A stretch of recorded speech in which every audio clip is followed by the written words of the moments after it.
kampus. Jadi AADC ini adalah salah satu program terbaru dari dua ministry atau sekarang itu namanya LPKKSK yang akan ngebahas soal kegiatan-kegiatan kampus di Universitas Kristen Duta Wacana. Nah, hari ini adalah episode keduanya AADC dan kita bakalan ngebahas soal Counseling Day bersama aku Vio dan Tendri. Nah, mungkin Sobat Dua belum pernah nih melihat Mas Tendri ini siapa gitu kan. Boleh dong kenalan dulu deh Mas. Oke, jadi sebelum ke topik utama, saya perkenalan dulu ya. Jadi nama saya Tendri, sekarang saya aktif di LPKKSK, KDW, background pendidikan saya psikologi, jadi saya bertugas sebagai konselor gitu. Oke. Jadi saya banyak mendampingi teman-teman mahasiswa untuk istilahnya self development atau pengembangan diri. Oh, gitu, berarti jadi. cocok ya Mas Counseling Day. Terus Masnya konselor gitu. Ya, semoga cocok ya, Vi. Oh iya, oke. Semoga cocok gitu. Berarti ini masih abu-abu Masih ya. abu-abu ini. Enggak. Oke, Mas, boleh dong ceritain sedikit nih sama buat Sobat Dua kan mungkin pada belum tahu Counseling Day itu kegiatan apa. Mungkin ya kalau misalnya secara umum ya Counseling Day, hari konseling gitu ya kalau di bahasa Indonesiain. Cuman kan mungkin ada penjelasan sedikit atau cerita sedikit deh Mas soal Counseling Day yang ada di UKDW itu gimana? Oke, jadi kegiatan Counseling Day ini tuh sebetulnya untuk memberikan kesempatan kepada mahasiswa gitu untuk bercerita ataupun sharing mengenai kehidupan mereka sebagai mahasiswa gitu. Jadi seperti yang kita tahu ya Vi ya, kalau mahasiswa itu kan biasanya kehidupan yang real itu kan selain dari kehidupan akademik itu ada relasi berpacaran, relasi pertemanan, terus bisa juga membahas tentang perencanaan karir atau goals, cita-cita pekerjaan yang ingin mereka capai setelah lulus kuliah nanti gitu. Jadi istilahnya Counseling Day ini lebih memberi kesempatan kepada mahasiswa untuk sharing gitu. Berbicara kepada kita para konselor di sini kayak gitu. Berarti Counseling Day sendiri tuh ada tema-tema khususnya ya Mas untuk sharingnya mahasiswa gitu. Oke, jadi kita udah melaksanakan Counseling Day ini sebetulnya udah beberapa kali. Itu dengan tema-tema yang berbeda, Vi. Jadi kalau pertama awal saya masuk itu kita bikin Counseling Day temanya tentang kesehatan mental. Nah, untuk yang kedua ini kita banyak berbicara tentang perencanaan karir gitu. Jadi istilahnya gambarnya setelah lulus tuh mahasiswa pengen ngapain kayak gitu. Berarti untuk hari ini kita sebutnya konseling karir aja ya Mas ya, biar lebih enak nih ngobrolnya. Lebih nah, cocok lah. Kalau nggak salah nih kemarin itu temanya mau dibawa kemana gelar sarjana kita, betul? Oke, benar. Aku setiap kali bacain temanya si konseling karir ini selalu inget lagu tuh loh yang mau dibawa kemana. Tapi hubungan kita. Iya. Oke. Kita balik lagi ya. Oke. Kembali ke laptop nih. Jangan curhat malahan. Nah, apa sih Mas faktor yang melatar belakangi pemilihan tema ini? Apakah memang ada sesuatu yang benar-benar menjadi pemicu soal gelar sarjana yang berhubungan dengan konseling karir? Oke, pertanyaan yang keren banget ya, Vi ya. Nah, tentunya kalau soal tema, kita sesuaikan dengan kebutuhan dulu, Vi. Oke, jadi gini, sejauh selama beberapa bulan kita amati di layanan konseling LPKKSK, itu ada hal yang urgen gitu untuk dibahas terkait dengan perencanaan karir. Jadi ternyata banyak gitu dari teman-teman mahasiswa yang masih merasa istilahnya kurang percaya diri dalam memutuskan setelah kuliah ini kira-kira aku mau ngapain ya gitu. Setelah kuliah tuh kira-kira pekerjaan apa yang pengen aku capai ya kayak gitu.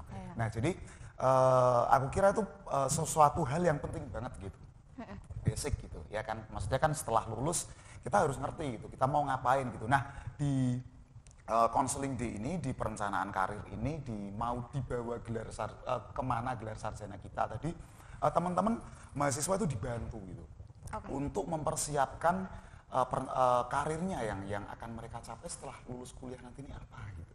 Nah, kayak gitu. Jadi tujuan pemilihan temanya, lalu aktivitas-aktivitas yang dilakukan di dalamnya semua terkait dengan kebutuhan awalnya tadi. Gitu, Vio. Oke. Nah, sobat dua, mungkin sobat dua yang belum ikutan konseling karir kemarin juga bisa nih lihat talk show-nya karena masih tersimpan dengan baik di YouTube-nya UKDW. Nah, di situ juga ngobrol soal gimana sih kalau misalnya kita sarjana ini tapi kerjanya nggak sama kayak gelar sarjananya, kan banyak banget tuh ya Mas sekarang ya. Karena mungkin banyak dari kita juga mikir, wah jadi orang-orang yang punya usaha sendiri asik nih gitu. Akhirnya kan nggak matching sama apa yang menjadi gelarnya. Nah, dan itu kan dibahas tuh di talk show itu. Jadi sobat dua bisa nonton, dan jangan lupa juga sobat dua, aku mengajakin sobat dua untuk follow Instagramnya @2ministry. Dan jangan lupa juga untuk subscribe YouTube-nya 2 Ministry. Nah, sobat dua, kita balik lagi nih ngebahas soal konseling karir. Mas, selama pembentukannya konseling karir ini, apa aja sih yang jadi kendala atau tantangannya? Apalagi kan Mas Tendri nih istilahnya yang panitia lah begitu. Ada nggak sih kendala atau tantangannya dalam pembentukan itu? Jadi dari berbagai tantangan yang ada, yang paling menantang tuh sebetulnya malah mendorong mahasiswa untuk berani berbicara, berani bercerita gitu, berani bercerita terkait kehidupan mereka yang mungkin mereka alami saat ini.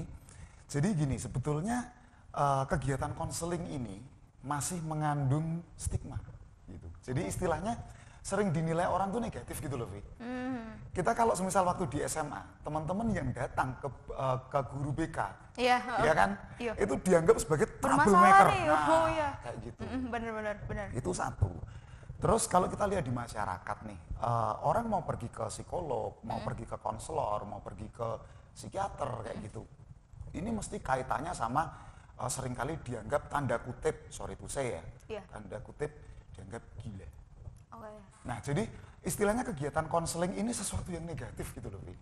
Itu kan padahal enggak. Nah, hal-hal inilah teman-teman yang sebetulnya perlu untuk dirubah gitu. Jadi ketika kita konseling gitu, kita datang ke konselor, psikolog ataupun siapapun lah yang kita percaya untuk kita bercerita ya, Vi ya. Itu tuh sebetulnya banyak hal yang bisa dibahas gitu loh. Potensi diri, ingin mengenal diri, cita-cita, goals pekerjaan yang ingin dicapai. Nah, itu tuh nggak semata hal yang istilahnya seperti yang dianggap masyarakat umum pada umumnya kayak gitu. Jadi sebetulnya konseling itu sesuatu hal yang bagus kok. Bercerita itu tuh sehat gitu loh, asal pada orang yang tepat kayak gitu. Iya, benar. Memang kadang stigma itu ya Mas yang akhirnya ngebuat, aduh sebenarnya aku tuh butuh sih ke konselor. Ini bukan soal karir doang ya. Dalam ini in general ya. Aduh aku tuh sebenarnya butuh. Jadi ada perasaan untuk butuh karena kan beda ya, cerita sama teman dekat sama konselor kan beda ya Mas. Beda. Kadang ada teman dekat ya, dia mendengarkan tapi dia nggak tahu nih cara menyikapi temennya gimana. Karena aku juga kayak gitu. Tapi kan ada juga hal-hal yang kita bisa ngobrol sama orang yang lebih berpengalaman. Istilahnya kalau kayak konseling karir, mungkin ya nggak perlu ke konselor, tapi bisa cerita ke dosen wali atau WD yang ada gitu kan. Jadi lebih ke orang yang lebih tepat lah. Berarti cerita kepada orang yang tepat di waktu yang tepat. Ya kan kadang kalau kita nggak siap juga nggak bisa cerita ya Mas. Nah, ini pertanyaan terakhir sih Mas. Jadi dari Counseling Day ini apa sih outputnya dari kegiatan Counseling Day? Jadi kalau ditanya output atau luarannya, tentu saja yang jadi goals kita adalah kejelasan tentang perencanaan karir mahasiswa itu sendiri gitu. Jadi setelah dari kegiatan konseling itu diharapkan nanti tuh setiap mahasiswa itu tuh akan terbentuk kesadarannya atau kemampuan dalam membuat sebuah keputusan kira-kira pekerjaan apa yang ingin mereka capai kayak gitu. Aku pengen jadi host nih kayak Vio misalnya. Atau aku pengen wirausaha nih misalnya, atau aku pengen kerja di instansi, atau pengen jadi dosen, jadi peneliti kayak gitu. Nah, jadi istilahnya terbentuk kesadaran, kemampuan untuk memutuskan. Nah, sehingga hal-hal itu nanti yang membuat perencanaan karir itu sendiri nanti menjadi jelas kayak gitu. Berarti lebih ke target-target dari si mahasiswa ini ya Mas? Target dari si mahasiswa itu. luar biasa sekali pembicaraan kita ini, berujung pada konseling juga nih ya. Nah, boleh kok.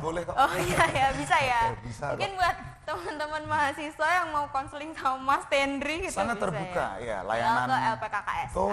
Betul. Kantornya itu ada di gedung Cara lantai 2 pojok, pokoknya cari aja ya. Mungkin nama di depannya masih PKK ya, Pusat Kerohanian Kampus. Betul. Nah, Sobat Dua, aku juga mau ngajakin Sobat Dua nih ngomongin soal counseling day, counseling karir ini. Sebenarnya ada kegiatan lanjutan nih dari counseling karir ini. Karena kemarin counseling day itu bekerja sama antara LPKKSK dan Biro 3. Lalu Biro 3 akan membuat program namanya P2KI, program pelatihan kecakapan interpersonal. Nah, karena kemarin konseling karirnya itu ngobrolin soal wirausaha, akhirnya P2KI untuk tahun ini akan ada di bulan Juni 2023 ini tentang wirausaha juga, membidik peluang bisnis. Wah, jadi buat Sobat Dua yang pengen ikutan P2KI bisa terus pantengin Instagramnya Biro 3 atau Instagramnya Pusat Karir UKDW supaya Sobat Dua bisa ikutan. Karena acaranya itu bukan cuman materi-materi doang Mas, tapi ada juga role play-nya. Jadi pasti seru banget lah, aku jamin gitu ya. Nah, Sobat Dua, untuk perkenalan kita terhadap Counseling Day cukup sampai di sini dulu. Jangan lupa untuk nontonin AADC di episode-episode berikutnya. Dah. Dah.